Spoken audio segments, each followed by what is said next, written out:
வாக்குப்பதிவு நாளுக்கு முந்தைய இறுதி நேரங்களில் பரவக்கூடும் என எதிர்பார்க்கப்படும் அவதூறுகள் மற்றும் போலி செய்திகள் குறித்து ஜொகூர் வாக்காளர்கள் எச்சரிக்கையாக இருக்க வேண்டும் என்று பக்கத்தன் ஹராப்பான் தகவல் தொடர்பு இயக்குநர் ஃபாமி ஃபாட்சில் வலியுறுத்தியுள்ளார். நேற்று இரவு செங்காராங்கில் பேசிய ஃபாமி, தேர்தலுக்கு முந்தைய காலகட்டத்தில் தவறான தகவல்கள் பரவுவது பெரும்பாலும் அதிகரிக்கும் என்று தெரிவித்தார். நம்பகமான மூலங்களில் இருந்து தகவல்களை பெறுவதை அனைவரும் உறுதி செய்து கொள்ளுமாறு தாம் கேட்டுக்கொள்வதாக அவர் கூறினார்.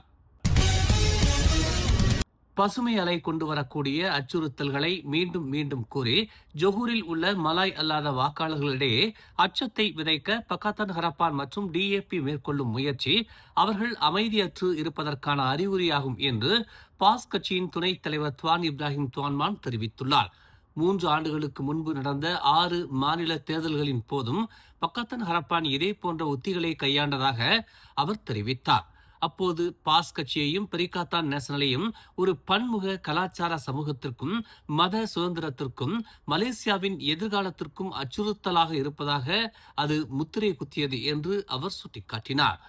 முஸ்லிம் அல்லாதவர்கள் வாக்களிக்க முன்வர வேண்டும் என்றும் பசுமை அலையை நிராகரிக்க வேண்டும் என்றும் விடுக்கப்படும் அழைப்பு பாஸ் கட்சியின் வெற்றி அச்சமூகத்தின் வாழ்க்கை முறைக்கு தீங்கு விளைவிக்கும் என்ற விதத்தில் அடிக்கடி முன்வைக்கப்படுகிறது என்று அவர் குற்றம் சாட்டினார். மாநில தேர்தலில் இஸ்லாமிய கட்சியான பாஸ் கட்சி 56 இடங்களில் 11 இடங்களில் மட்டுமே போட்டியிடுவதால் ஜொகூரில் உள்ள மலாய் அல்லாத சமூகத்திற்கு பாஸ் ஒரு அச்சுறுத்தல் என்ற DAPயின் கூற்று கேலிக்குரியது என்று அவர் தெரிவித்தார். நாளை நடைபெறவிருக்கும் ஜொகூர் மாநில தேர்தலில் வாக்களிப்பதற்காக சீன வாக்காளர்களை தாயகம் திரும்புமாறு அரசு சாரா நிறுவனங்கள் ஊக்குவிப்பது குறித்து கவலை தெரிவித்ததை தொடர்ந்து இனவாத உணர்வுகளை தூண்டுவதை நிறுத்துமாறு பாஸ் கட்சியின் தலைவர் அப்துல் ஹடி அவாங்கிற்கு அறிவுறுத்தப்பட்டுள்ளது. அனைத்து குடிமக்களுக்கும் வாக்களிக்கும் உரிமையை பயன்படுத்துவது கடமையாகும் என்று PKR கட்சியின் பொதுச் செயலாளர் ஃபுசியா சலே தெரிவித்துள்ளார். எனவே இனவாத உணர்வுகளுடன் விளையாடுவதை ஹாடி நிறுத்த வேண்டும் என்றும் மலேசியாவிற்கு இது போன்ற தலைவர்கள் தேவையில்லை என்றும் அவர் சுட்டிக்காட்டினார். வாக்குப்பெட்டியில் இனம் சார்ந்த அல்லது வெறுப்பு சார்ந்த அரசியலை நிராகரிக்குமாறும் ஃபுசியா சலே வாக்காளர்களை வலியுறுத்தினார்.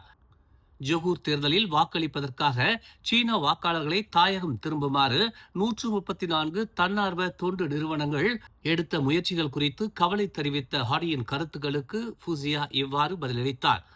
கோலாலம்பூர் மற்றும் ஸ்லாங்கூர் சீன சட்டமன்ற மண்டபம் உள்ளிட்ட அந்த அமைப்புகள் ஜொகூர் மற்றும் நெகிரி சிம்பிளான் வாக்காளர்களை தாயகம் திரும்பி வாக்களிக்குமாறு வலியுறுத்தி ஒரு கூட்டறிக்கையை வெளியிட்டிருந்தன.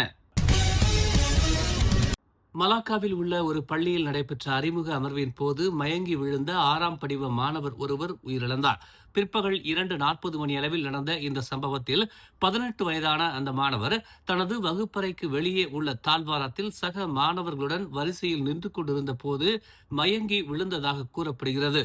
மலாக்கா தெங்கா காவல் நிலையத்தின் தற்காலிக தலைவர் ஹலீம் அப்பாஸ் இதுகுறித்து தெரிவிக்கையில், அம்மாணவர் மலாக்கா மருத்துவமனையின் அவசர சிகிச்சை பிரிவுக்கு கொண்டு செல்லப்பட்டதாகவும் அங்கு மருத்துவ பணியாளர்கள் 1 மணி நேரத்திற்கும் மேலாக அவருக்கு உயிர் மீட்சி அளிக்க முயன்றதாகவும் தெரிவித்தார். பின்னர் இரவு 7:11 மணிக்கு அவர் இறந்து விட்டதாக உறுதி செய்யப்பட்டது. பிரேத பரிசோதனையில் பாதிக்கப்பட்டவரின் இதய தமனிகள் இயல்புக்கு மாறாக சிறியதாக இருந்ததும் மரணத்திற்கான காரணம் இதய தமனி குறைபாடு எனவும் கண்டறியப்பட்டதாக அவர் கூறினார். காஜாங்கில் உள்ள தமான் சுதேரா அடுக்குமாடி குடியிருப்பில் நேற்று அதிகாலை முதல் தனது வீட்டிலிருந்து காணாமல் போனதாக கூறப்பட்ட 17 வயது இளம் பெண்ணை கண்டுபிடிப்பதற்கு காவல்துறை பொதுமக்களின் உதவியை நாடியுள்ளது. காஜாங் காவல்துறை தலைவர் உதவி ஆணையர் நஸ்ரோன் அப்துல் யூசுப் அதிகாலை 12:21 மணி அளவில் அவர் காணாமல் போனது குறித்து காவல்துறைக்கு தகவல் கிடைத்ததாக கூறினார். ஃபாத்திமா அப்துல்லா என அடையாளம் காணப்பட்ட அந்த பெண் நேற்று அதிகாலை 3:30 மணிக்கு காணாமல் போயிருக்கலாம் என நம்பப்படுவதாக அவர் தெரிவித்தார். அந்த 10 பருவத்தினரின் இருப்பிடம் குறித்த தகவல் தெரிந்த பொதுமக்கள் விசாரணைக்கு உதவுவதற்காக அருகில் உள்ள காவல் நிலையத்தையோ அல்லது காஜாங் மாவட்ட காவல் தலைமையகத்தையோ தொடர்பு கொள்ளுமாறு கேட்டுக் கொள்ளப்படுவதாக அவர் கூறினார். மேலும் செய்திகளை தெரிந்து கொள்ள தமிழ் மலர் இணையதளம், தமிழ் மலர் செயலி மற்றும் மலர் டிவி யூடியூப் சேனலை வலம் வாருங்கள். எங்களோடு இணைந்திருக்க மலர் டிவியை பதிவு செய்து கொள்ளுங்கள். உறவுகள் மகிழ்ந்திட விருப்பம் மற்றும் பகிர்வு சேவையை சொடுக்கிடுங்கள்.